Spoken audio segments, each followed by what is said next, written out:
நம்ம சேனலில் தொடர்ந்து அப்புறம் நீங்கள் வீடியோக்களை பார்க்க நினச்சிங்கன்னா இது நம்ம சேனலை சப்ஸ்கிரைப் பண்ணுங்கள் கீழே பெல் சிம்பல் இருக்கும் அதையும் கிளிக் பண்ணுங்க. சரி வாங்க நம்ம வீடியோக்குள்ளே போகலாம். வணக்கம் நண்பர்களே. ஆற்றின் நடுவில் மண்டபம் எதற்கு? ஏதோ அழகுக்கு தமிழன் கட்டி வைத்தான் என நினைக்க வேண்டாம். பயன் தெரிந்தால் ஆடிப்போவீர்கள்.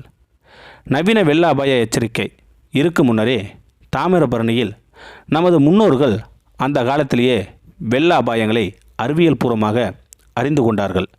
அதுதான் வெள்ள அபாயத்தை முன்னரே அறிவிக்கும் சங்கு கல் மண்டபம். இந்த மண்டபம் எதற்கு என யோசித்தது உண்டா?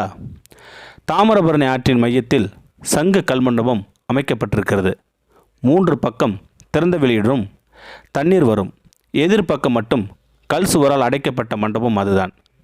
அதன் உச்சியில் கோபுரம் போன்ற அமைப்பில் சங்கு போன்ற அமைப்பு உள்ளது. ஆற்றில் வெள்ளம் வரும்போது அந்த மண்டபத்துக்குள் குறிப்பிட்ட அளவுக்கு மேல் நீர்மட்டம் உயர்ந்தால் வெள்ளத்தின் சத்தத்தால் காற்று உந்தப்பட்டு அந்த சங்கு மிக சத்தமாக ஊதப்பட்டு சத்த மக்களை அடையும். இதனை வெள்ள அபாயம் அறிவிப்பாக மக்கள் அறிந்து மக்கள் மேடான இடங்களுக்கு சென்று தங்களை பாதுகாத்து கொள்வார்கள்.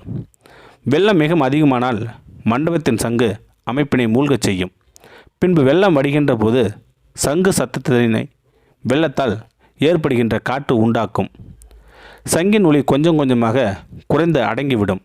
இது வெள்ள அபாயம் நீங்கியது என்பதற்கான அறிகுறி என மக்கள் அறிந்து பின்னர் மக்கள் தங்கள் இயல்பு வாழ்க்கைக்கு திரும்புவார்கள்.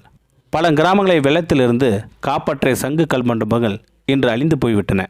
அரசும் இது எதற்கு என புதுப்பிக்க மறந்துவிட்டதா?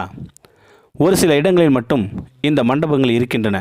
ஆனால் ஆற்றில் வெள்ளம் வரும்போது அபாய ஒலி எழுப்பும் அளவிற்கு வேலை செய்கிறதா என்று தெரியவில்லை.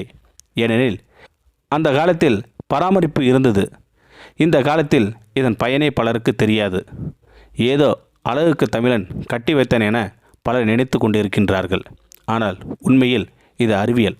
இந்த வீடியோ பற்றி கருத்தை கீழே இருக்கிற கமெண்ட் செக்ஷன் சொல்லுங்கள். அப்படியே நம்மளுடைய சேனலை சப்ஸ்கிரைப் பண்ணுங்கள் கீழே பெல் சிம்பல் இருக்கும் அதையும் கிளிக் பண்ணுங்கள். தேங்க்யூ ஃபார் வாட்சிங்.